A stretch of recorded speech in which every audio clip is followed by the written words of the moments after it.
Do that too, right? Start recording. Yeah, gotta do the recording. Where are we? Start recording.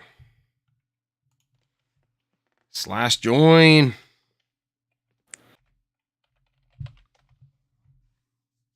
Enter. Now recording. There he is. Tell him, Craig.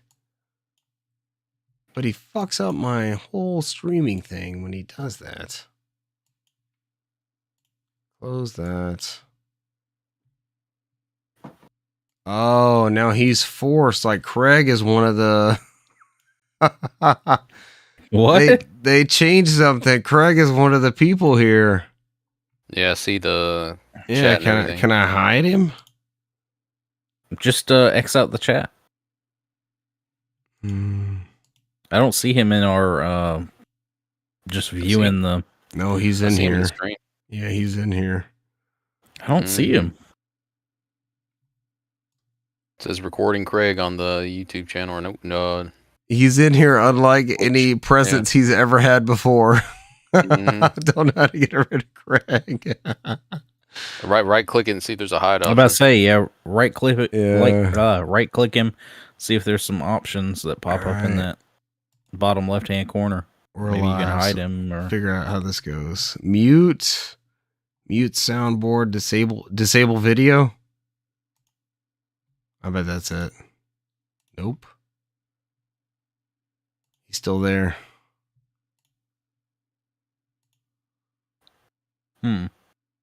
More options. That's weird that he's not on mine. It's on mine. Bush says this is the content I'll live for. Why? Because Craig's with us? Oh, I can't get rid of Craig. Yeah, disable video did nothing. He's like a full-blown participant. Set him on fire. As the character screams. How do I do it? I can click on us individually. Timeout, Craig. I don't want to do something to him to where go to the ellipses on the bottom and then click on more options. Yeah. And then click show non-video participants. Unclick that. Yep. That did it. He's just the main thing now. We just have to unshow him somehow. I mean, if you do the if you click on there and uncheck show non-video participants, it took him off my screen.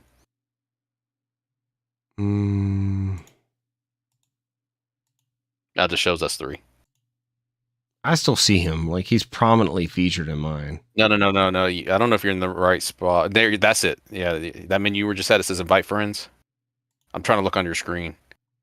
I'm clicking through too fast. You see on there says show non-video participants in that little checklist that down there. Under invite friends? Yeah, I unchecked show non-video participants. I'm sharing my screen. Hold on here. Oh yeah, you did. Mine's gone when I took him out. KT says riveting. It brings it back. I click that. He's here. Greg can't go away. The bear with the microphone. We have a new host. Oh, how to find out how to get rid of him. All right, grid view. There it is. I'm good. We're back, boys. All right, see if that works right on your. Yeah. I was about to say that's what it is on mine. Is I have grid view enabled already. Oh, it took a minute. Bui says now he's the biggest prominent one. Brene says he sees a bear. It's all about the bear. Oh no, Bui says, dang it, that means we fixed it. Yeah, we're here for the bear. Right, Jeremy? It's all about the bear. Bobby. We're all here for the bear.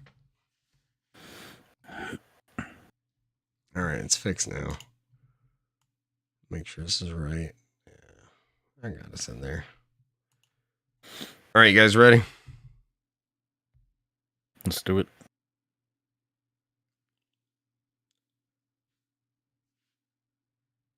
Ladies and gentlemen, welcome to episode 344 of the NOFODcast. We are No Outside Food or Drink, the Southeast premier video game and bear appreciation podcast. We had Greg the Bear hanging out with us here recently, prominently featured, I guess you would say. And we found a way to kick him to the curb, but still bring out his best skill set, you could say. His required attributes. Yeah. Whatever we needed. Yeah. And he's still here, but not as prominently featured as he was before. Tonight's news: Xbox announces Summer Showcase. Another re-release of a re-release? ? Doesn't even make sense. More Genesis games added to Nintendo Switch Online Plus. And we have your April PlayStation Extra and Premium games. I am, this week, and sounding better than ever, one of your hosts, Richard Bergman, joined tonight by Newsmaster Brant McKee. What's up? Brant, I think you left something off there. What'd I leave? Hyperlink on that something. Oh, there's a Switch 2 roundup. Oh, there's no hyperlink. I see no hyperlink. I don't read the news. That's what I do too. I saw no hyperlink. I said I don't discuss. Yeah, we're not bringing this up. Yeah, there's no hyperlink, but there's, of course, it's the most prominent thing in the news. So, figured just rapid fire some of the things that happened. I see no hyperlink. I know discuss. Sorry, it ain't coming up. Hey, they don't want us to mention it. I see it on there. It's just like a thinking discussion from middle school. We ain't doing that shit here. Yeah, it's just a slight discussion point. Write your thoughts on this subject. 150 words. Bush says long live the bear. Long live the bear is 100% accurate. Yep. I introduced myself. I'm one of your hosts, Richard Bergman, joined tonight by Newsmaster Brant McKee. What's up? Brant McKee, welcome. Brant, do I sound better than last week? Last week was, you were like, you were dying. Yeah, I was dying. Voice was bad. Much better this week. Much improved. Also joining us is our resident sound board master and lore master, Cesar Concepcion II. Cesar, welcome. Hello. How are you? Tired. Cesar, how's your voice? Yeah. Is your voice good? Yeah, so far. We don't care about your energy level. We just need your voice level. Are we like Ursula? Are we gonna be able to drain your voice like your Ariel? I struggled to come up with that princess name real quick. Wow. You put in a seashell. Sing to me. Like that. Cesar, sing to me. Mm-hmm. Yeah. What am I gonna sing? Kiss the girl? What am I doing here? Sure, it's going to the seashell. You just mentioned it. Sing to me. You got nothing for us, Cesar? Nah, I haven't seen that movie in like half a decade, too long. Probably. Way too long. And so some Bergman lore. That is the first movie I can recall ever seeing in theaters. My pre-K group went to see that in movie theaters. I can remember seeing that in the movies. I saw that in the movie theaters, and I think I remember watching Bambi in movie theaters around like 87 or 88 or something. Bambi also? When they we're taking it out of the vault. That's a big one. Oh yeah, you guys remember being susceptible to the vault? Yeah. Whatever came out the vault was whatever the toy was in McDonald's. I remember getting those damn Bambi toys. Yeah. We were all at the whims of whatever was coming or going from the vault. Where's my phone? I don't even see my phone. Don't even need it, man. I mean, I'm trying to pull us up so we have my phone's upstairs. It's not even here. It's not even anywhere near me. Renee says, is this going to be a singing podcast? It can be. Renee, what do you want to hear us sing? I'm not going to be bringing my A game currently, but what do you guys want to sing for Renee? Nothing? Nobody has anything? What's your favorite thing to sing? Here. He can sing. Yeah, Renee can sing. Get Renee in here. He can sing. He can sing. He can sing. He can sing. He can sing. My phone just came to me. I summoned it, and it was just delivered to me. Thank you. Mm-hmm. I was given a very polite. I mean, as you did your little Dr. Sayus impersonation. I can sing, I can sing, I can sing, I can sing, I can sing. But I couldn't before. I can dance. Dr. Sayus. Dr. Sayus, Dr. Sayus. You want my Dr. Sayus level. All right. Oh, God. Let's get into some of this news. First up, this comes from VideoGamesChronicle.com. Xbox's big summer showcase is officially returning in June. Microsoft confirms June 8th live stream event, followed by an Outer Worlds 2 Direct. The Xbox Game Showcase 2025 will be live streamed from 10 a.m. Pacific, which is 1 p.m. Eastern Time for most of our listeners. Followed by a second showcase focused on the Outer Worlds 2. This comes from Andy Robinson at VGC.com. The games showcase will include quotes, looks at upcoming titles from across our first-party studios, in addition to incredible new titles from our third-party partners across the globe, end quote. The Outer Worlds 2 Direct will reveal, quote, new gameplay, details, and developer insights straight from the people making the sequel to the award-winning first-person sci-fi RPG, end quote. Obsidian debuted the first gameplay from The Outer Worlds 2 during the Game Awards in December.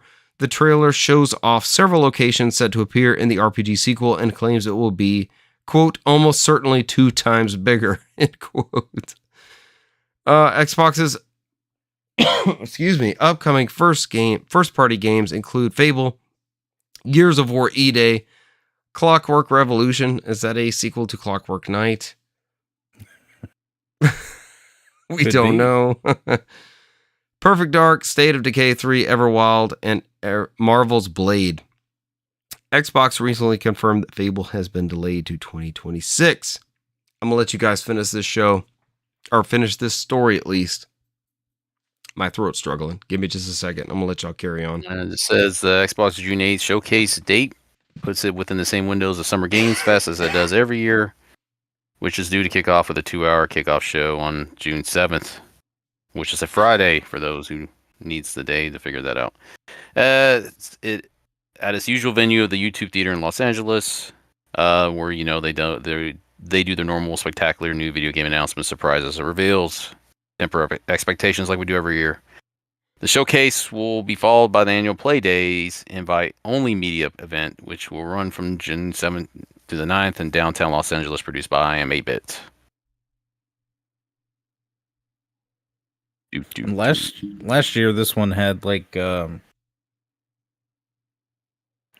Black Ops was the like featured game in that second part, because this one is the game showcase plus Outer Wilds. Yeah, they had the declassification or whatever right after that. So seems like Outer Wilds 2 will be this year's big talk about release, which I'm assuming we'll get a release date for sometime this year. So no need to talk about yearly Call of Duties. All right. Yeah, thankfully. Next up, we got also from Andy Robinson is Naughty Dog just announced a complete PS5 The Last of Us $120 collector's edition. It's digitally out today, or as of writing yesterday. Yeah. So essentially, I'm not going to dabble too much on this.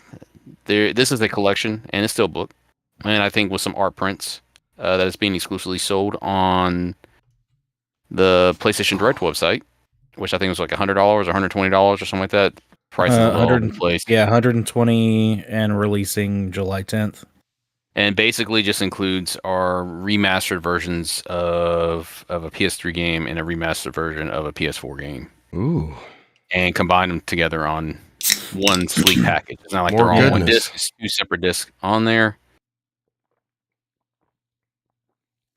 And that's pretty much it. I mean, because this coincides with the new controller that just came out, or is about to come out, and then the new season of The Last of Us 2, season 2, that is either coming out or just started to show, and they just renewed it for a third season. Some controversy on that because I guess the way they ended season 2 kind of only told half the story of the game. So yeah, they said they were going to basically split up the story of the second game into a couple seasons. I wondered why. I mean, Last of Us Part 2 was a pretty long game. I wonder why that makes sense. Season. Yeah, and some people are already getting that Last of Us controller. I've seen it out in the wild already. Yeah, but yeah, I mean, that is everything from Naughty Dog's re-announcement of a re-announcement of a re-announcement of a re-release. Yeah. I saw somebody on Twitter. It was funny. It was like Last of Us Remastered, Last of Us Part 2, Last of Us Part 1 Remastered, Last of Us Part 2 Remastered, Last of Us Season 1, Last of Us Season 2. It was just this parade. Well, they did Last of Us the PS1 or the Last of Us 1 remastered for PS5. Mm-hmm. And the improper way of playing that game is on PS3 as it melts your CPU and GPU. So I played it back in the day when it came out on PS3, and that was a damn impressive game. Do it now. I started on a slim, and I was like, push your PS3 to the paces now. Do you risk it now? Ooh. No, you don't. You don't push it. You buy one of these other 2 versions. I'll talk about then. Then it was versions. great. Now after you have that cell processor for sitting in that console for 10 years. Yeah. That probably needs that thermal paste on there because it's probably a little bit dry in there. It's like the George Burns of consoles right now with that thermal paste. Damn. It's gonna take a beating. George Burns of thermal paste. What the fuck? All right, what's up next? Nintendo Switch Online editions? Yep. Genesis games? Brant, Richard, I just want them to put fucking Dinosaurs for Hire on there, man. That's all I care about. And they just won't fucking do it. Okay, so what is Dinosaurs for Hire? Since it's not one of the 3 games they had. Yeah. You just look up Dinosaurs for Hire. It's a game published by Sega. It's joyfully, I played this a lot when I was living in Killeen, Texas, when I was in 4th grade over a friend's house. It was side scroll and beat 'em up with dinosaurs with guns as they go from the left side of the screen to the right side. It's a good time. And it's a Sega game. It is not a cousin game. It was it sounds like a cousin game. Only me and my It sounds like a cousin game. Yeah. Dinosaurs for Hire. To our chat. I just want Dinosaurs for Hire, man. That's like my new Senti. That's my new Senti now. Oh, damn. I just look every day and nobody talks about Dinosaurs for Hire. It's just only me living my memories. The fever dream of Dinosaurs for Hire. But it's real. It's oh, shit. That looks awesome. Yeah. It's a good ass game. And those 2 players? Yeah. Wow. This looks solid. It's like a Contra tile. Why are the dinosaurs wearing suits? Because they're for Hire. Right? It's crazy, right? They're wearing clothes. It's so stupid. The first comment. If I've been playing this awesome game for 5 years, man, I broke my soul to beat this game. Finally, in 2007, I won it. I won it. Dinosaurs for Hire. It doesn't look bad. Every time I see a Sega Genesis announcement, it's like, finally, my time has come. Dinosaurs for Hire. And then all we got was E-SWAT, Streets of Rage, and Super Thunder Blade. That was it. So you never hear much about Streets of Rage 1. Is Streets of Rage, the first Streets of Rage game, any good? You hear about 2 and beyond, right? Yeah. I mean, it didn't get good until they added the kid with the rollerblades. So that's just my opinion, though. I know Super Thunder Blade is an awesome game. This is the one of the 3 that I've played the most of. And the news, of course, comes from Gamatsu. 3 new games joined the lineup. Are they available now? Is this coming out now? I think so. I'm looking. I'm saying yes. Yeah. So you get it's part of their April update. It's been a minute since we had Genesis games, right? Yeah, they kind of forgot about the Genesis, I think, there for a second. But it seems like each Genesis round we get is like a solid contribution. It's not some half-ass like, what are these things? Oh, it's not like, oh, here's a Master System port of Sonic. Like, oh, this is neat to have, but It's a good game I too. don't know what to do with this. ESWAT is the toughest fighting force alive. ESWAT means enhanced special weapons and tactics. You're staring straight into the evil eye, EYE, a power-mad horde of vicious terrorists. But you are the ultimate crime buster. Decimate their front lines with your lead-belching Gatling gun. Incinerate their mobs with your spinning flamethrower. Start as an ESWAT rookie and blast your way up to become an awesome super cop. More machine than man. Metal attack. Annihilate helicopters, machines, and maniac robots. Feel the heat while bulldozing crazed experiments. Hear, see, and smell the danger when sewer ooze turns into man-hungry goo. Grapple with bionic monsters to face the final showdown. That told us nothing really, about the game SWAT. Holy shit! That's like they just carbon copied the back of the box, right? That's what Yeah, it was a straight on the box of 80s the early description 90s. of the game. Yeah. Like it's like me as a 4-year-old, like, oh, I can't wait to go home and play this shit. This shit sounds so awesome. And you start playing, it's like, I don't know about this, guys. Streets of Rage, great 2-player action. My page reset. Starring Axel, Adam, and Blaze, ex-cops, the solution to punk pollution. The city's a war zone, and they're going out 2 at a time to give the gangs a kick in the guts. On the streets, it's only 2 of them against hordes of attacking scum. Slam into pipe-wielding weirdos and bash them with their own metal. Throw an uppercut or an elbow smash. These goons keep coming. Damn. Yeah, Streets of Rage. I'm not sure how the first one holds up versus everything else in the franchise. Super Thunderblade, once known only as Thunderblade, the ASH 002 Ash 02 is back in action as Super Thunderblade model Ash 0918. As part of the Air Force Special Operation Troop, you and Super Thunderblade must take control of its state-of-the-art artillery to defeat the renegade guerrilla armies with plans to dominate the world. Luckily, Super Thunderblade has the technology, but do you have what it takes? Remilitarized with an alloy body, this machine flies 500. It's like borderline $6 million man. Like they're like, oh, take some of that stuff and put it in there. I can't even make it through the bit. Remilitarized with an alloy body, this machine flies 523 kilometers an hour and fires 4,800 shots a minute. This is an awesome amount of power at the flip of a hand, but reaching the guerrilla base is a challenge few are prepared to meet. You'll be attacked over land and sea and in the air by the likes of MiG fighter planes, nuclear subs, and commando tanks. The only way to stay alive is to master the dogfight and upload your missiles accurately. Unload, not upload. Unload your missiles accurately. Too much modern missiles. Talk in your head. Yeah, basically. The world's depending on you, so make this chopper dance. Make this chopper dance. What the fuck? Super Thunderblade. All the Thunderblade games are really, really good. Those are really good shoot 'em ups, right? Is what we used to call this genre.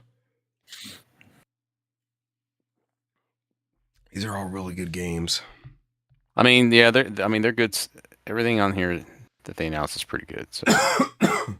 Good additions to Nintendo Switch Online. I mean, it uses that Space Harrier engine, I think, if I remember correctly. I feel like that sounds right.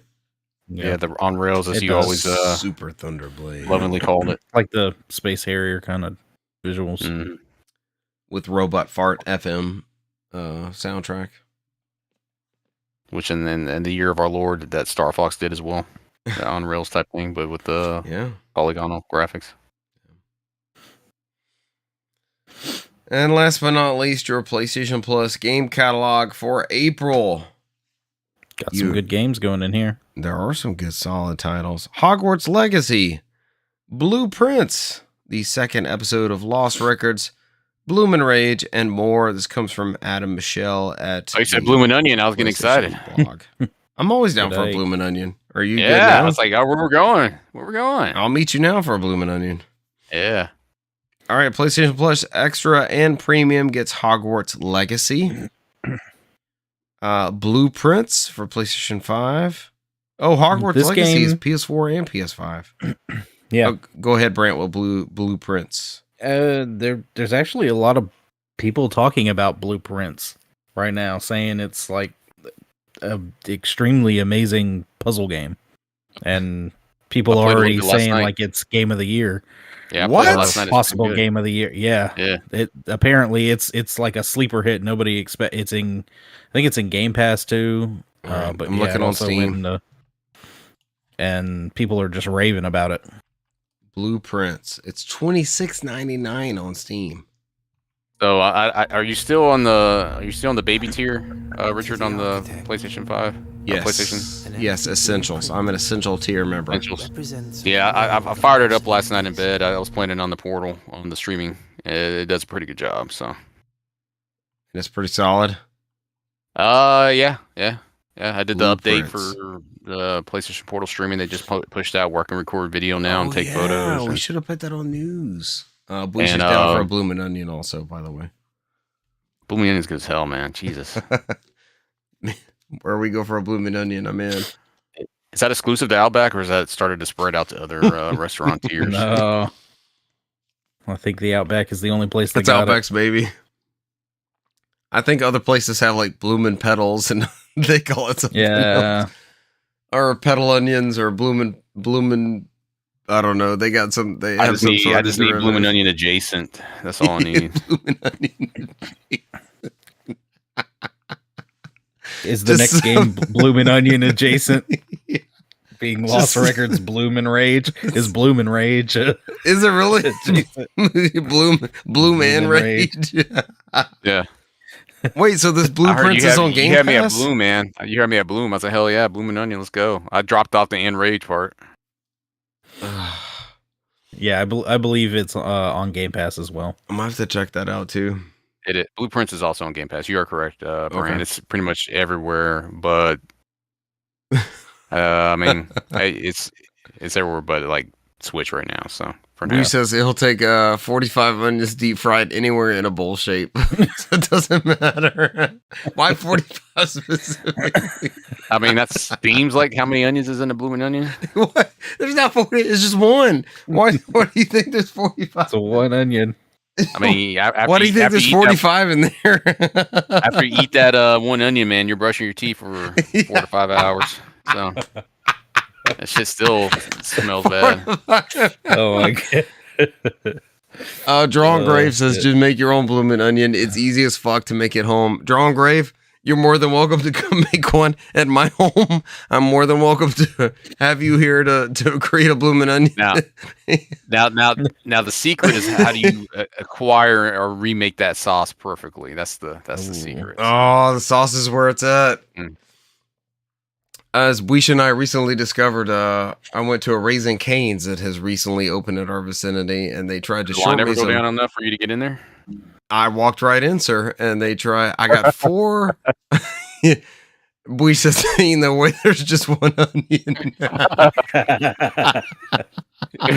We just like, have you seen a Mini fucking onion. onion? There's no way. I've never seen an onion that big. Ain't no way. There's just one onion, and I bought 4 tenders a la carte, and the lady looked at me and said, "Sir, the cane sauce does not come with the tenders a la carte." And I'm like, "How do you figure?" Please.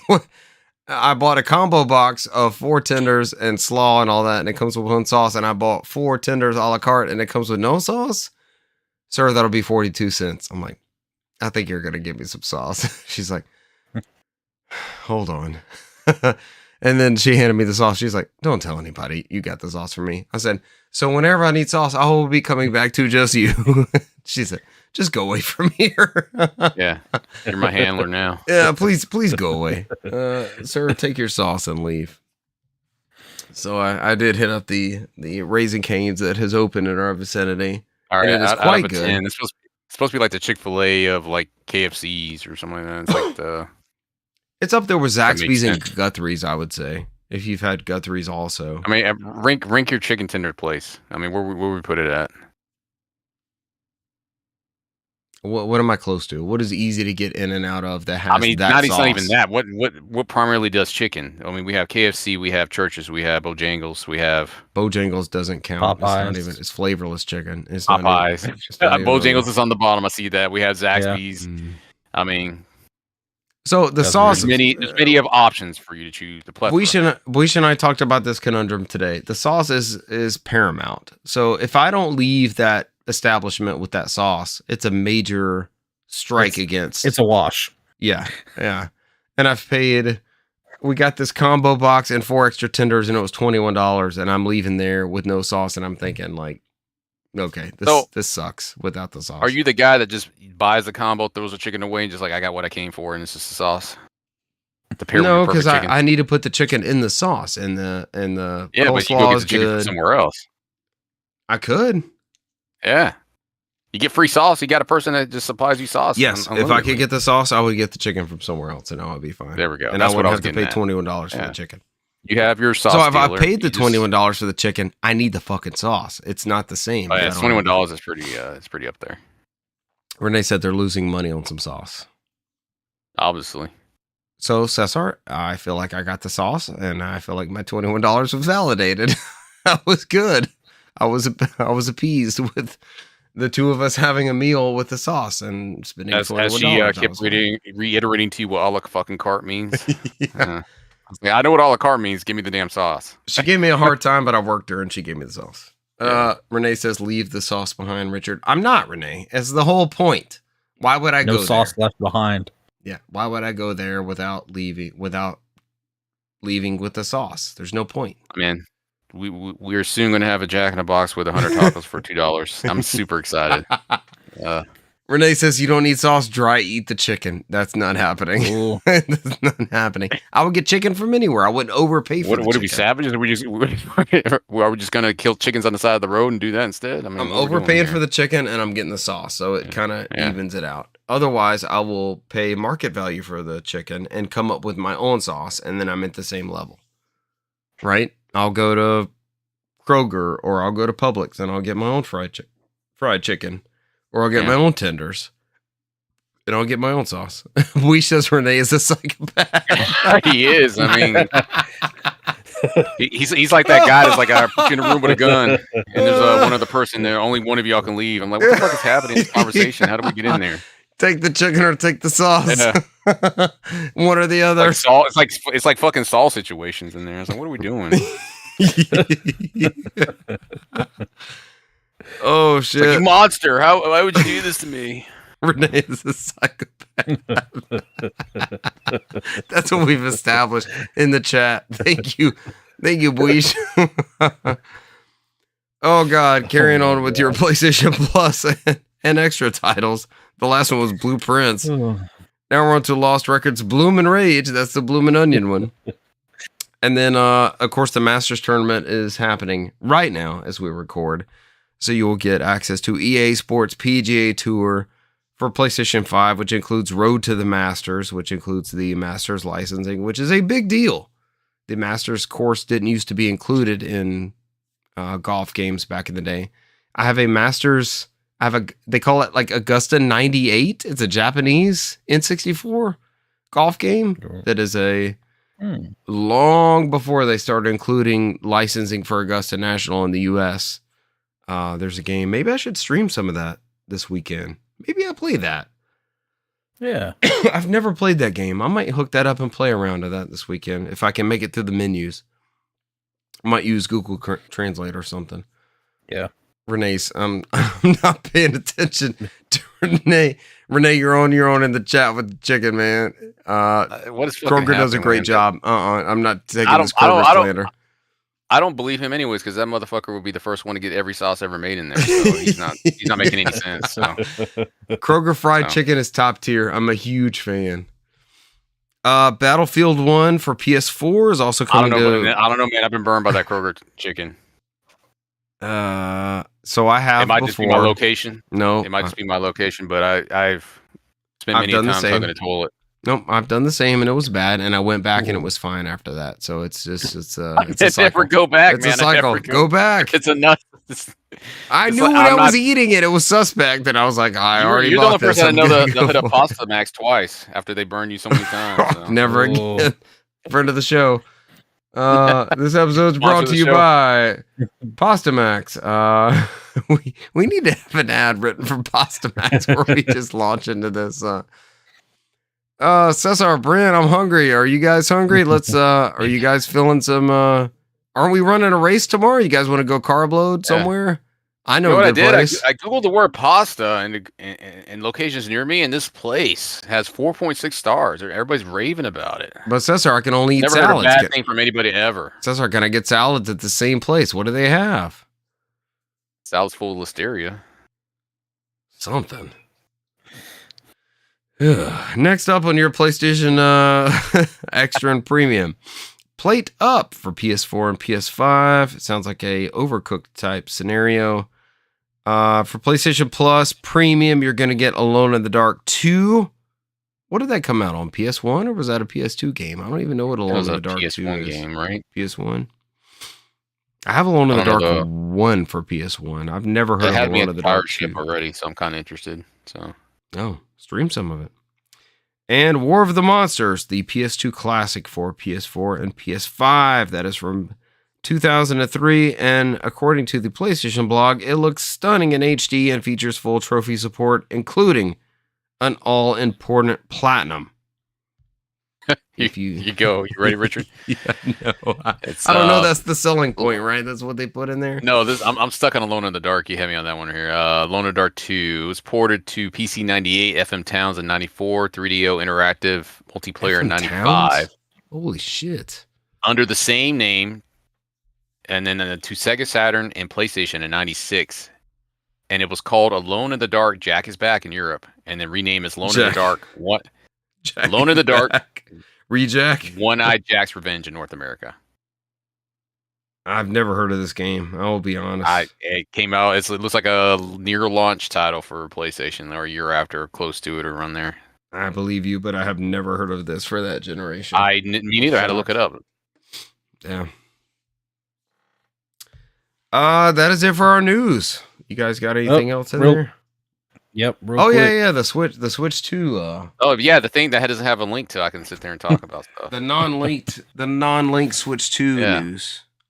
I mean, I thought Brand was just talking about Switch 2 and then the Weed Killer Roundup. I don't know what that means, so I was like, oh, Switch 2 Weed Killer. Yep. Switch 2 branded Weed Killer. It's affected by the tariffs as well. That's how they get around it, because they make the Roundup in an approved area. Yeah. No, it's not Switch 2. It's Switch 2. It'll cause cancer, but yeah, I mean. Wait, what? Roundup. Weed Killer. For weeds? Yeah. You missed the bit. You missed the whole bit, man. That's how they get this. That's how they get around the tariffs. They get around the tariffs because they moved the Switch 2 to a factory that makes Roundup in our area. Vietnam. The Switch 2 is already being made in Vietnam. Yep. That appears to be where they're like scrambling to send them from, right? Yeah, it is. Yeah, they got 90 days to get as many shipments they can out to the United States. Mm-hmm. The Switch continues to be obviously one of the biggest things in gaming news. Like you're talking about, it's been affected by the tariffs. They canceled the pre-order date. I think we talked about for North America last week. Canada. And the US, and then just a few days ago they canceled for Canada as well. We fucked over Canada yet again. And then they honestly could announce it any day because there's a 90-day pause on the tariffs. We've also had a lot of people asking a lot of little questions here and there. Somebody got a hold of, I think it was a UK customer support about the Nintendo Switch 2 versions of games. Yeah. That was Brent, I didn't tell you. I hacked into the Nintendo UK thing. It was me. Oh, I was Cesar, live correspondent. It was all Cesar. So Cesar was posing as a Nintendo support representative, and it's all on the cart. It's all. It's not on the cart. It's all on the cart. All on the cart. So that person was told that the Switch 2 versions of these games would essentially just be the Switch version with a download code for the additional content that upgrades it to the Switch 2 version. That has since been corrected by a official Nintendo spokesperson, saying that all of that data is on the cart except for Breath of the Wild, where Breath of the Wild doesn't have the DLC So on the cart. They still so want you to purchase the weird. DLC separate. Yeah. Hey man, But you Nintendo saw Sony. You're like, fuck yeah, we're doing that. Hell yeah. For those Does interested, it carry forward? Because I bought that shit like 10 years ago, it feels like. I mean, It's I not guess the if same? you've already bought it, maybe it carries over, but you probably have We to don't know yet. Yeah. completely import your Yeah. data over. It's not going to be, pull it up and re-download They haven't it. talked about the transferring yet. They haven't started talking about it. They got to get Kojima Transferring. on stage. Yeah. Yeah. We ain't bringing Kojima to talk about our save transfer feature. Oh. But on the subject of the store, they were asked a few questions about the store. It seems that they've optimized the eShop a little further. It looks good. It plays fucking videos and doesn't freeze up like mine does all the time. Yeah. So Right? But for some reason, they're worried that music could have interfered with the video playback, and they didn't want too much going on, so they didn't add any eShop music. For those wondering, which I thought was odd because the 3DS eShop had videos and stuff on it too, and it Super also fast and had snappy. some kind of like ambient music. So if you figured it out then, who knows why you can't figure it out now. The Joy-Con drift is a obvious point of contention. Everybody wanted to know. Should be a thing of the past because we got Hall effect sticks on this these new Joy-Cons, right, Brant? For sure. No, sir. We had it on the Dreamcast controller. Yes, back in the day, the Dreamcast was ahead of its time. But they were quick. Nintendo was quick to say, "Oh, look, we completely redesigned the Joy-Cons. They're bigger, and the sticks are bigger. Everything's better. It works better, and it's quiet. That you don't have that clicking noise when you use the stick, too much and blah blah blah." And somebody finally cut to the chase and said, "Hey, are you using Hall effect joysticks?" They said, "No." So no on Hall effects. Beautiful. That doesn't necessarily mean that they're using the same mechanisms. They've obviously, like they said, redesigned the whole thing. So hopefully those internals are better and will withstand what the first iterations of Joy-Cons couldn't. Because I think by now, just about every Switch user has experienced some form of stick drift. I will admit, I have not. I don't know if Renee he's got your RNG on there. I don't know if I spread my Joy-Cons out Joy-Con enough or controller. Yeah, I've never had it happen. Every Joy-Con Renee's got has got the drift. He took it all from you. I guess he did. Renee, I appreciate your sacrifice. But yeah, we're expecting here. Hopefully the pre-orders will go live very soon. They did confirm that Hades 2 is a timed Switch exclusive. It will come out on the original Switch as well as Switch 2. Oh, okay. Same thing for Silksong, because a lot of people asked about Hollow Knight Silksong.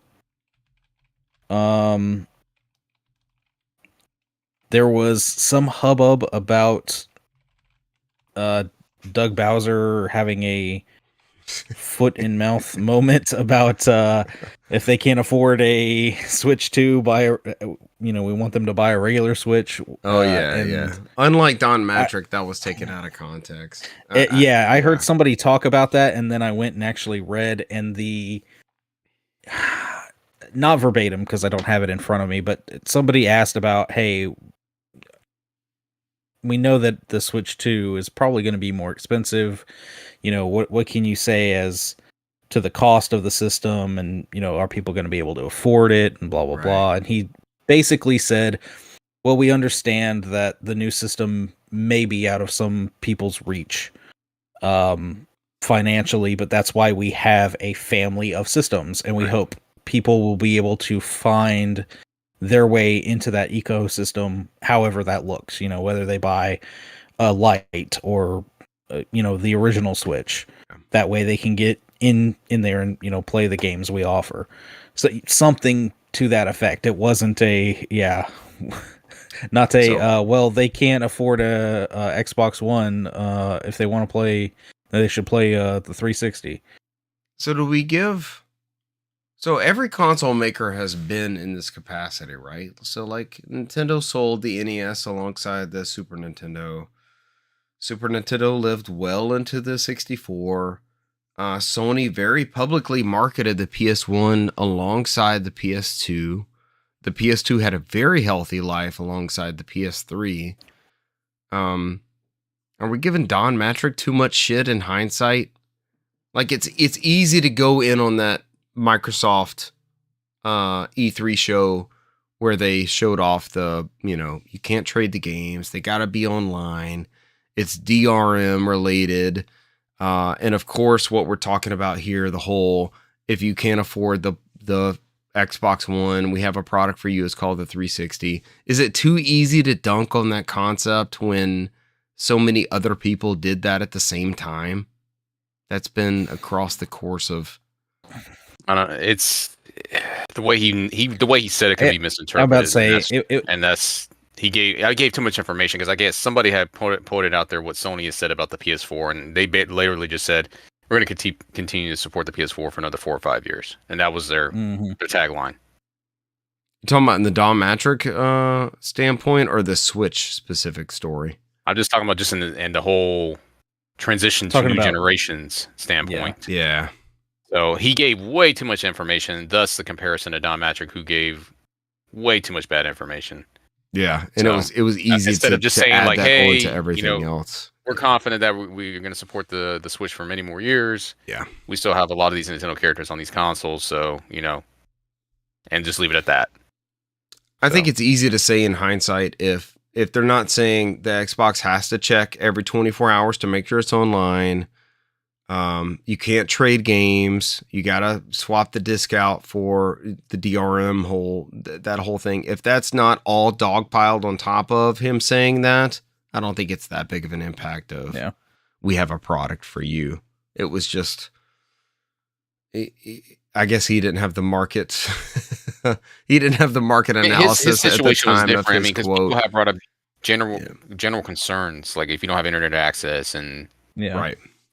That led to more like, that's why you can still buy 360 type stuff, And it was servicemen too. That it wasn't super consumer friendly. Wasn't the quote like servicemen? Like, what do you have people? You have people on a base that can't immediately check for this DRM stuff, and I think that's how it was. I mean, a lot of the features out there, some people had wanted. They wanted that, ability to share between consoles easily, even though you might lock it down a little bit more. So, like I said, I just think it's just. In some ways, it's not very consumer friendly. It's what got that was the whole shtick on that. So in some ways, they were ahead of the trend, right? We went that way, yeah. We did eventually. In some ways, we went that way. They were ahead of the. They were ahead of the curve. The way you bring it about, Yeah, and he just became the poster child for that, and of course.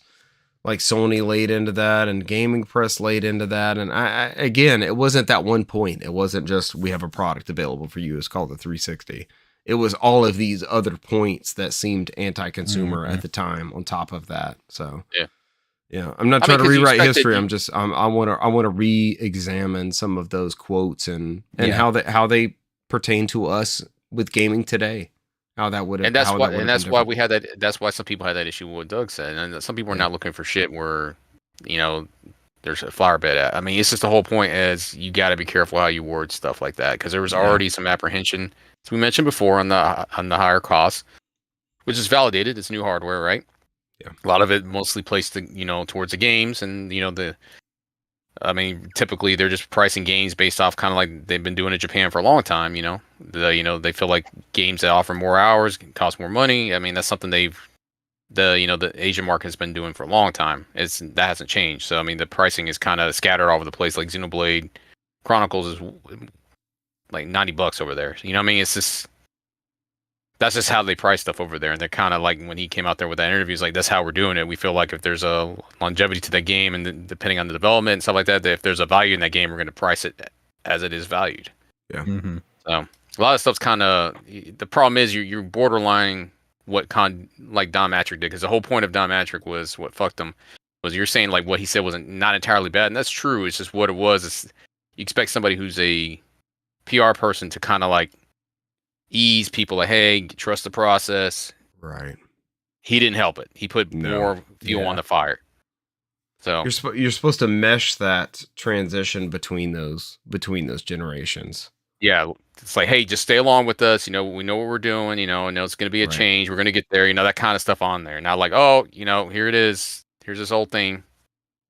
So, you know, a lot of, you know, some people, like I said, not a lot of people were about the Doug thing. Some people were pissed off about it because they're like, some people had a knee jerk.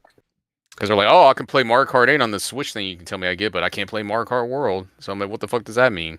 So, you know, that some people took it as that, and we're like, you know, but it's all depending on consumers and how they read it. So it just all depends on how they respond. There's always more people vocal online doesn't translate the shit when it comes out. You know, stuff actually comes out too. So, and he's to a certain extent he's right, and to a certain extent Don Matrick was right, because 99% of gamers would have been fine with they're going to be fine with a Switch One.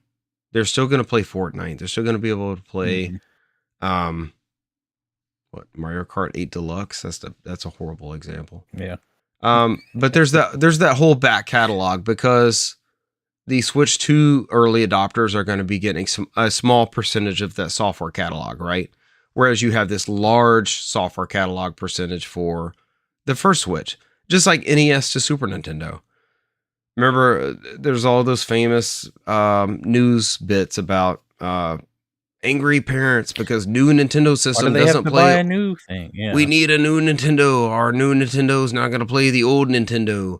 For many, many people at that time, and for people like me, for now, the old Nintendo, turns out that was a pretty good Nintendo. You could have kept buying cartridges for that Nintendo and been fine. You know, you were not forced into that next level of adoption. But the Don Matrick thing was like this in-your-face online connectivity. Like the way they leveraged that, that quote was, there was no way he could come out of that unscathed, I guess is the right term. Even in retrospect, like there's no way to really bail him out of that assessment. I mean, that's the poster child that did not do that again. So he just, like I said, I mean, I think Doug did a good job. He weaved around it like, oh, you know, we still have these worlds with these characters. If you can't play these, you might not be able to play Mario Kart World, but he didn't say that. But, oh, you know, we have a Mario Kart on the Switch. So if you can't play that one you want to play, then, you know, luckily for you, it's got an OG Switch that has a Mario Kart on there, type of stuff on there. He didn't say those words, but he kind of weaved it in there with our worlds and games at different tiers and settings. So. And this new machine, he tiptoed around it. So that's what I said. You gotta be careful when you tiptoe and stuff like that, because people tend to infer stuff incorrectly or infer stuff to their way, because everybody thinks differently. So this new Switch, this new machine is going to behave very similar to the old Switch and the old machine. It's not a unveiling of this new technology, and it seems like a gatekeeping of this new Xbox is going to behave differently from this old Xbox. And if you're not able to keep up with this, then we have this older version that has been around for 7 or 8 years that you can pick up.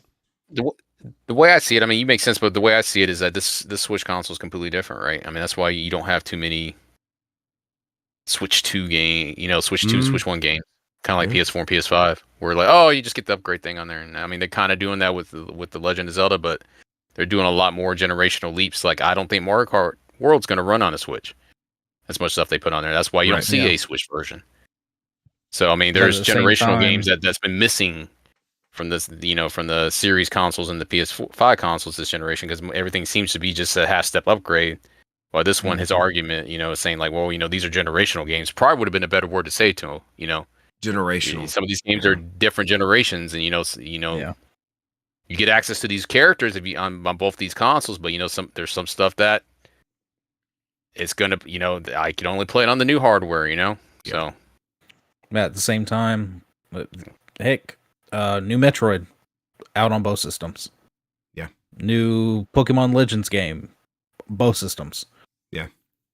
Now both of those games, at least at least Metroid wise, Metroid might run okay on the Switch, but it's gonna be way better at 120 hertz on Switch 2. And But that's what, that 10%? Legend, That's 10-20% of your market. That's not your Mhm. market leader seeking that high frame rate stuff, right? that Legends game is probably gonna run a good bit better on the new Switch. Yeah. And there's, older games that you already have that, can move up as well. It's like Cesar saying, it's they do have those things, and they need to probably just say it's generational to get people in there. But right now, right. That's the big difference. they've got Mario Kart World, Donkey Kong Bonanza, and then they've got GameCube games. Those are the only things at the moment that aren't going to run on the original Switch. So, and that at that 360 to Xbox One launch, you didn't have these live service games. You didn't have Roblox dominating things. You didn't have Fortnite dominating cross-platform. So and that's Don Metric the most had glaring to- thing. And Yeah. I mean, Richard, you just said it. That's the most glaring things. They still don't have Roblox on there. I know that's kind of a tit for tat because protecting that environment and exposing kids to it, because that's a very like Wild Wild West type of game. But it's a big But deal. it's like, man, it's a huge ecosystem. it's like if you're trying to pull in the younger crowd away from cell phones or iPads or other devices, because I mean, you have Fortnite on there. You're probably going to have Apex at some point, probably Warzone at some point. That's the biggest get, is like a Roblox thing, because at that point you're trying to get a device where somebody's like, oh, I'll just play everything on here, it has everything. Right. So, I mean, but not like a parent's going to sit there and drop $500 every time, unless they're dropping $500 for an iPad, and iPad will do more, and it just all depends. But yeah. And I'm sure in hindsight, Xbox would have leveraged more of that cross-generational stuff that they had instead of trying to force people into the Xbox One. You had a great version of cross-generation stuff like Call of Duty. You had Call of Duty Ghost, which ran fine on Xbox One, just like 360. You had Rise of the Tomb Raider coming out, which was a killer app for Xbox One, which was a great port for 360. The first game that made me think, man, I'm missing out, I need an Xbox One, was Titanfall. And Titanfall ended up with a fantastic 360 version of that game. But you can't highlight that. As a PR person, you're trying to sell the next thing. Yes, he went about it the wrong way, but that was a tough road to travel, and I don't know that any corporation would have managed to do that with juggling those similar ecosystems like that, where they still had a decent product on the other end. How do you convince people that this is the only this is the only place to play Titanfall, but the 360 had a really good version of Titanfall. You could still play it there, and it was just fine. Rise of the Tomb Raider was good too. Rise of the Tomb Raider is another one, and those first couple of, what was it, like 3 or 4 years in before we started seeing a Call of Duty fall off, and it was only like campaign, which a lot of people, data showed, did not play the campaign, like less than 10% or whatever it was, finished the campaign. Okay, so we're not going to put a lot into the campaign. We're just going to make a Black Ops 4 or 3 or whatever it was that's just, you're going to just get zombies and multiplayer with this 360 version of it. And that was sufficient enough for the majority of the audience.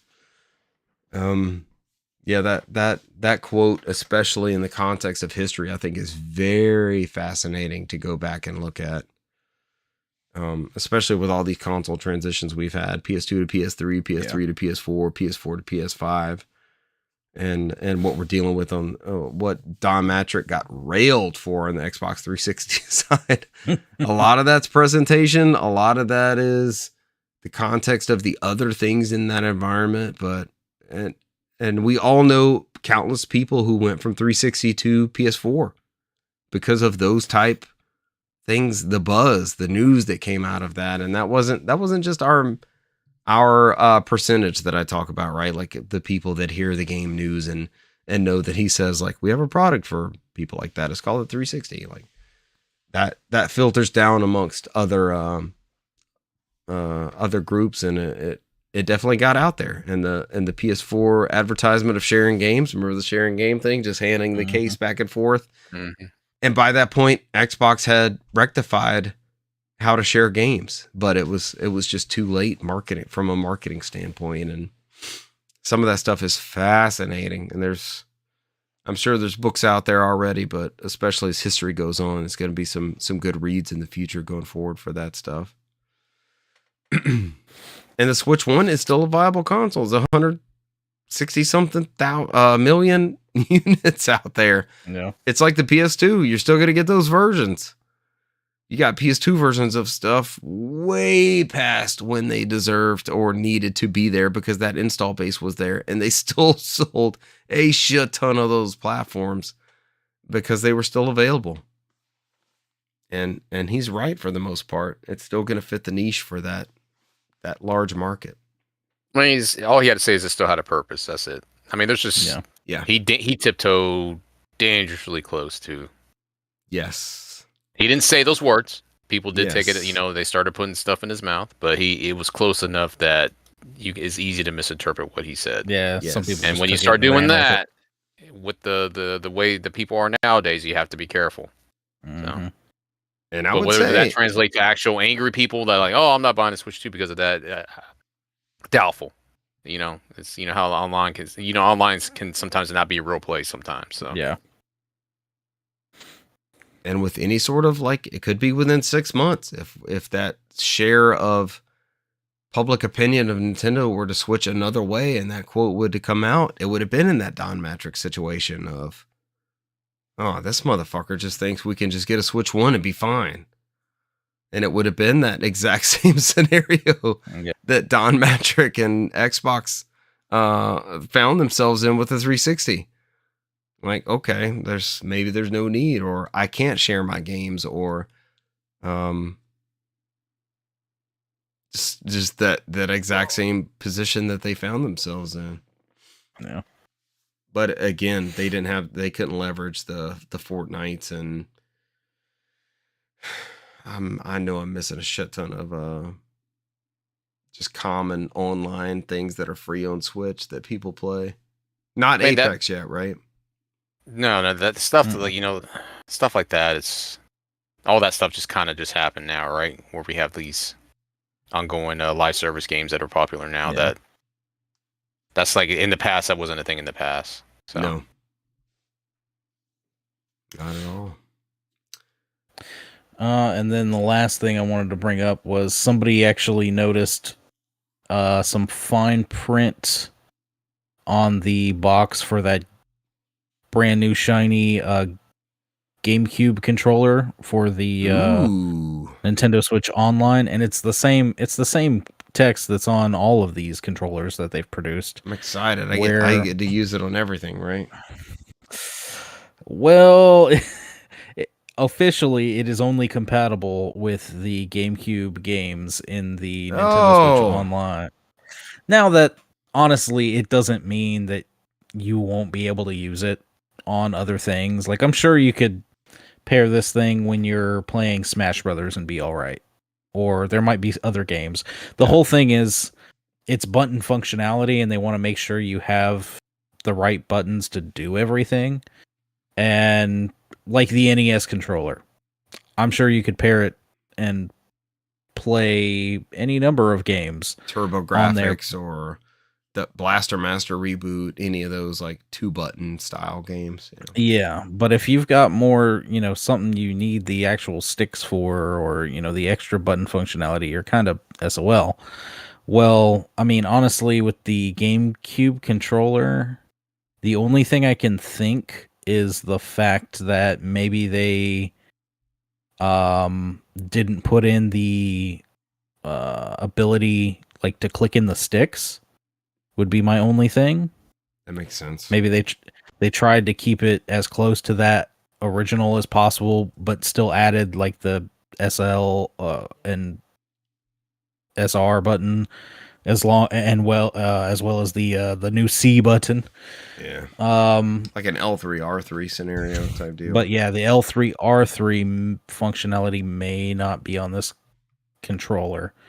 So that would be my guess, but I would assume for a majority of the games, if you wanted to use this, you probably could.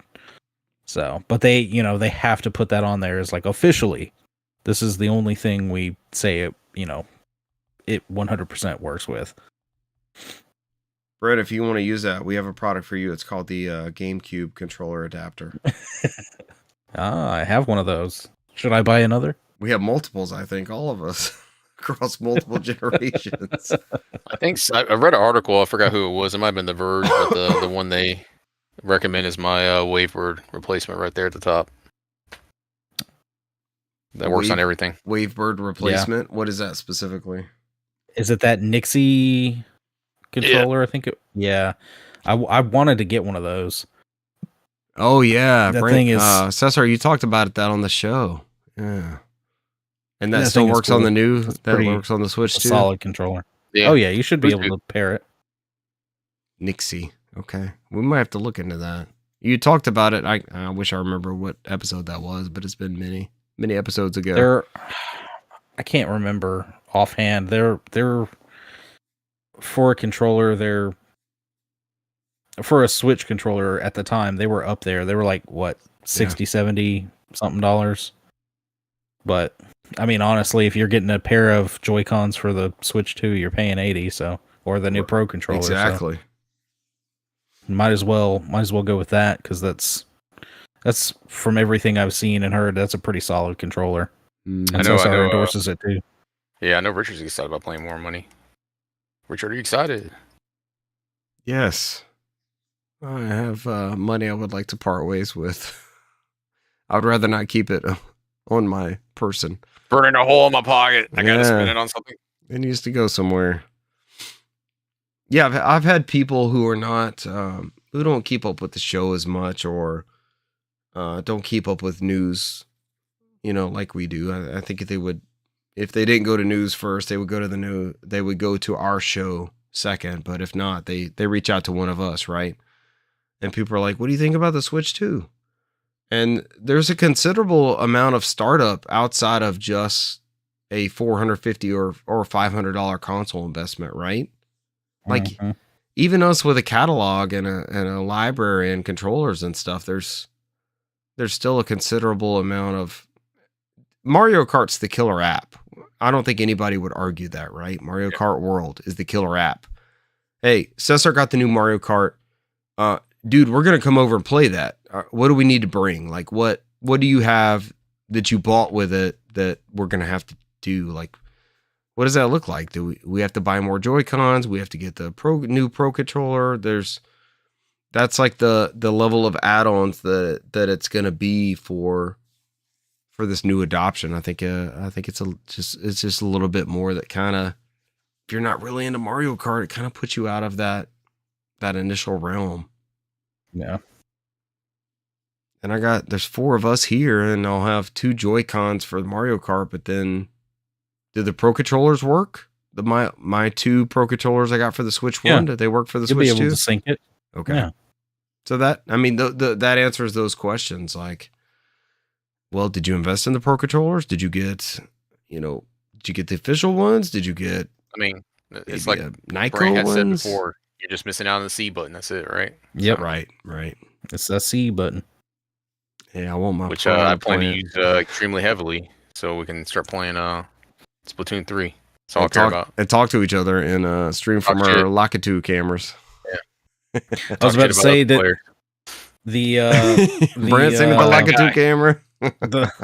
I saw that concept for the Lakitu camera, and the we talked about the Piranha Plant camera. Apparently that Piranha Plant camera is even worse quality than the official Nintendo camera.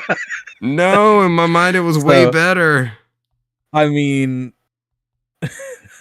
as far as, during that stream we saw the quality, it looked like it was maybe maybe 420, maybe. It was like an iToy camera, and it was very pixelated. It was rough. And then if it's worse, what are we gonna get? Like 240? Like, ugh. I know you And guys have seen it was- the worm light attachment that goes in the USB-C port on the top, and it's just a worm light on the top of the. So I had the Switch. most awful thought about how this is, Nintendo's first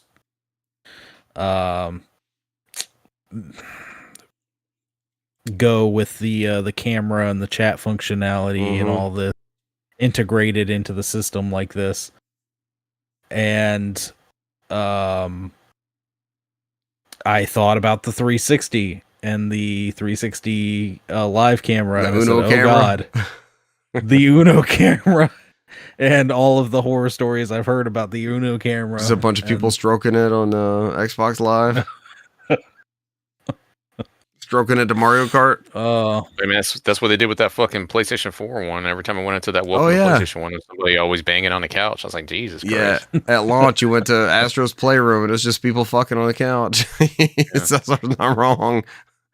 All right, let's just do a live stream. There's Twitch integration or what? It wasn't even Twitch at that point, right? What they called something else? It was like was the something else. PlayStation's exclusive thing where you're like, oh, you can look at this stream thing where it connected to different things. Look Yeah, at was it. weird. It's built in. All right, Switch Yeah, 2 it's- roundup. It's gonna be the Wild Yeah, West. all for a sees second. people getting back shots on the couch. I'm like, what the hell's happening? Oh here? my god. Game of the year. I'm just shaking my head. I'm like, I'm not even opening this shit. I would write that down for an episode title. I don't think I'm going there. I don't think I'm going there. With back shots from the Bear, couch. Craig the Bear and backshots. Great. I got enough potential Bear episode backshots. titles without backshots on the couch. Oh. I mean, I'll go for it. I'll put it in there and take attention. I got 3 others. Any other Switch 2 news updates? I think that's going to be the story of the year until it actually comes out and we actually have some news about it. Oh, I'm sure once it comes out, there'll be more and more to talk about. Yeah. All right, is that it for news? I'm excited about seeing the backwards compatibility. Is all I really fucking care about. So Right. Yeah, same. And they put some Super Mario Odyssey in there, and I'm like, it's already a pretty good killer app alongside Mario Kart. If somebody's an early adopter, or somebody's been sitting on Mario Odyssey for 6 or 7 years and wants to see it at just, top tier performance and see what that looks like at 4K. And I mean, it was already a beautiful game. I don't think it had any performance issues, but like basically just a free definitive version of that. It doesn't seem like that one has been tied to a $10 or $20 upgrade fee. So just to see what that looks like upscaled and stuff, I'm with Cesar on that. I kind of want to see how that looks like, how I'm that takes interested advantage in, of the hardware. where they were saying like some games might have difficulties and some games, surprisingly run better. And I'm like, that's the stuff I'm curious about. So Yeah. Exactly. All right, on to games played, and it's been a big giant goose egg for me, and I'm gonna have to pass it on to you guys. It's been Yeah. I don't think we played anything last Saturday. I fell asleep, and was I haven't been mentally and physically exhausted Saturday, and I was out. I told you guys early on this ain't happening, boys. We're gonna try to do some Warzone tomorrow night, possibly. Hell yeah. Yeah, I think so. We can Mine's for it. updated too. Also, on a side note, I've been buying that Mountain Dew Code Red, the alcoholic one from that place we would procure it. Oh, And okay. I stopped following the Mountain Dew on Twitter since we finally got into Hard Mountain Dew. Right. But they popped up on my feed. I'll open it up and they pop it up on my feed, and they apparently the Code Reds are not actually out yet throughout the whole United States. The hard ones. Yeah. Yeah, Okay. they're like, it's coming soon. And I was like, oh shit, well, I've been killing them for like the last. Oh, so we 4 have an weeks. exclusive. Yes. Awesome. Yeah, I've been They're killing like the last good. 4 weekends, and like people are like asking like, when is this coming out? And I'm like, oh my god, I've been killing it this whole time. They're so good. Hell yeah, that's good news. hmm Oh, finally, we But benefit that was from my little something. add-on. But I have nothing to add. I dabbled on some things, nothing I want to talk about. So I'm just pass the buck over to Brant, who probably played way more than all of us combined. So. Grab a key, No, bring us not- home. Not really. I needed something to play. I started Castlevania. You already played more than all of us combined. Look at that. Look at you, liar. Order of Fucking liar. Ecclesia. But I On the Dominus collection. Yes, I PS5 haven't played too much of it. Maybe like maybe a couple hours.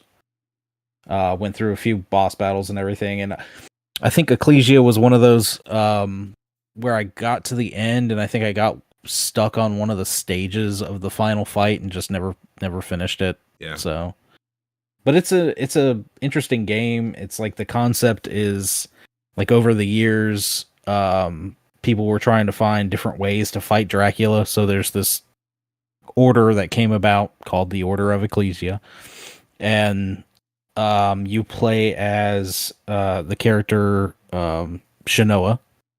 She has, when the game starts, basically the leader of the order has she's getting ready because she's been chosen to be the bearer of the Dominus, which is like this sigil which has all this power, which supposedly is the weapon they have the ultimate weapon to fight Dracula.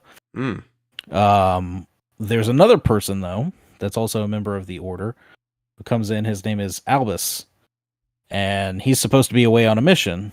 And he's like, "Well, I just wanted to come back and see how things are. What's going on?" And Shanoa tells him, "I've been chosen to be the bearer." And he goes, "Excuse me," because apparently that was promised to him as well.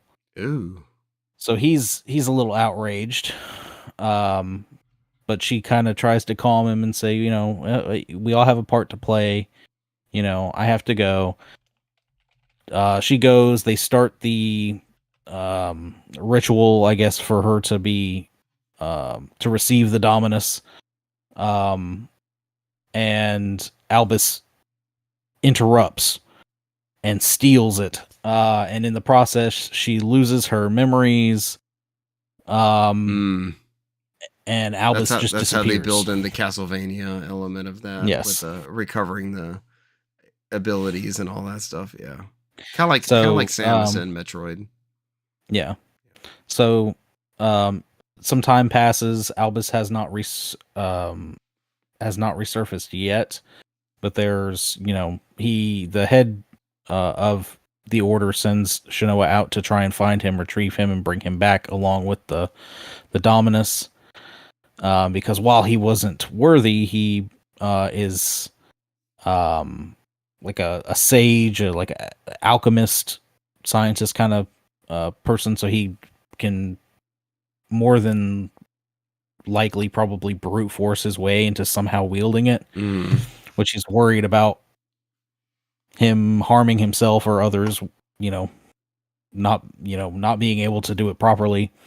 So Shanoa's power is she has like this design on her back, and as you defeat enemies, sometimes different little sigils will pop up, little designs, and you can sit there, and she turns her back and like kind of opens her shirt up to see the sigil, and she absorbs that power, and you get different weapons from that.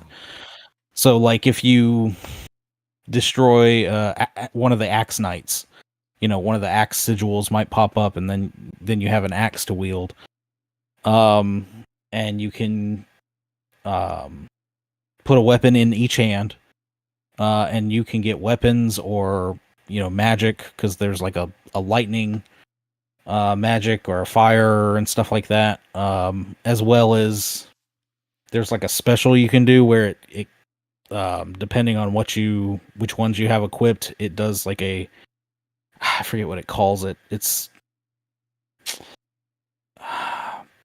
just a stronger attack, but it's based on which things you have equipped on what attack it does. That's what uses your hearts in this game. You don't have like a sub weapon on the secondary ability or whatever. Yeah. So this was originally a DS game. How does this play out? Like touchscreen based, or how does it integrate, or how does it copy that? So how it would have used that hardware into the new version. The PlayStation version and I guess subsequent versions, they all have, you can go into the settings and set up exactly how you see it. You have the main screen, and that basically kind of takes the center stage. It's either, on your, right now I have it set up kind of on the left side, and then there's two smaller screens.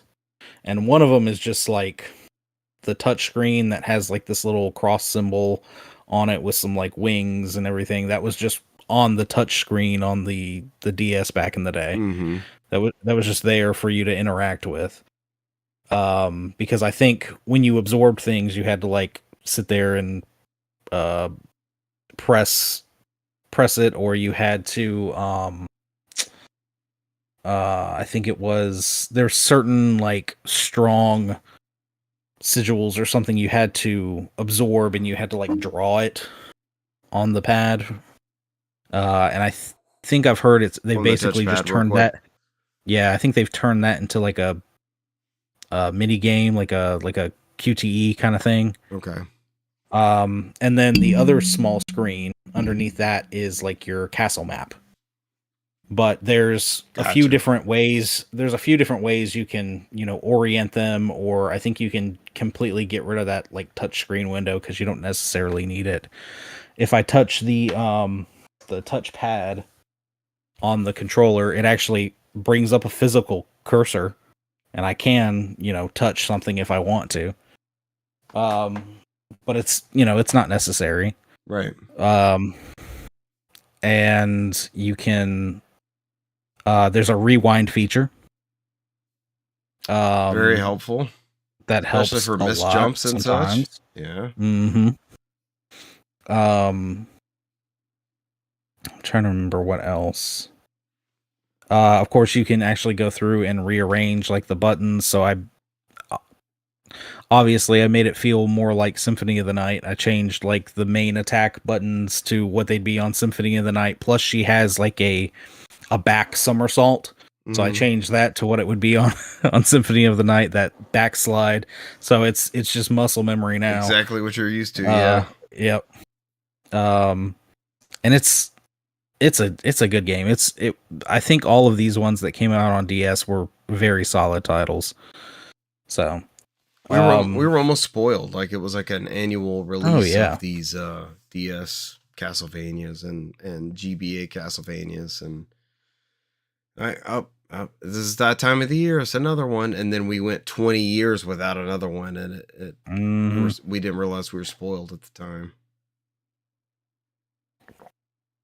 What is that now?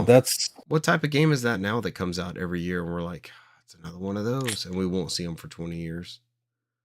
I feel like we've kind of had that come and go with Assassin's Creed. Assassin's Creed was this annual franchise, and then we got a long gap in between those. Splinter Cell. Yeah. We don't get Splinter Cell games like that anymore. Now that Microsoft has Call of Duty, it seems like they're slightly backing off Call of Duty. Just a hair. Yeah. We'll try out the new Warzone tomorrow, it seems. Yeah. I'm excited. But it's crazy because they even back in the day they did that with Call of Duty once. What? I feel like they took a year off in order to do one of those games around. It might have been like that whole like era between Ghosts and Advanced Warfare and something like that. The games just kind of dipped in popularity. People were kind of getting like a fatigue of, okay, well, they're coming out every year, and quality wise, they're not as good as what we'd come to expect from that franchise. And there was always a big multiplayer update, right? It wasn't. They started cutting single player campaigns. That was the thing that got cut. What was that, Black Ops 4?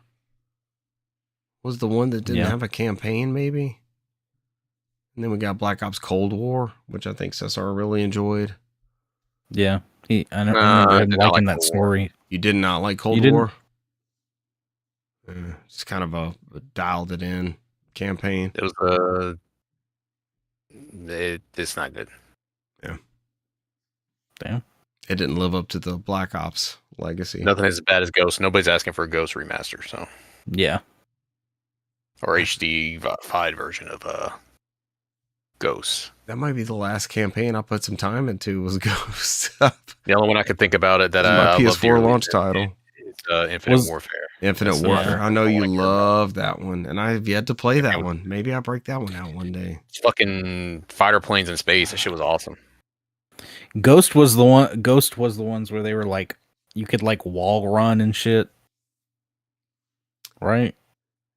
I don't even think I just remember the world blowing up and cracking and shit. You had a bunch of like plateaus and like plate tectonics and stuff. Like you had a dog with you and you ended up underwater at one point, but there was a bunch of it was like the levels were all Yeah. it was up against like Battlefield 3's or Battlefield 4's Levolution. So you had like Levolution. What could mess up this map to change the way this gameplay looks and how we can go about this campaign and this story. Ghost. Maybe I'll play some Call of Duty Ghost on a stream. I'm itching to stream again. I played through the Resistance games and I just want to play something again. I don't know if it's Killzone. I don't know if it's God of War. I feel like it's gonna be something PS3 related again. So I'll see which way I get pulled. Yeah. I'm kind of itching for God of War. I'm craving that God of War type gameplay again, and I'm almost like, maybe I play those and capture those on stream. Oh, lads, is that it for us? Is that all of our games played? We're good. Games acquired, all news, everything. All right, ladies and gentlemen, thank you for joining us this week, and we will catch you next week. Bye. See you. Adios.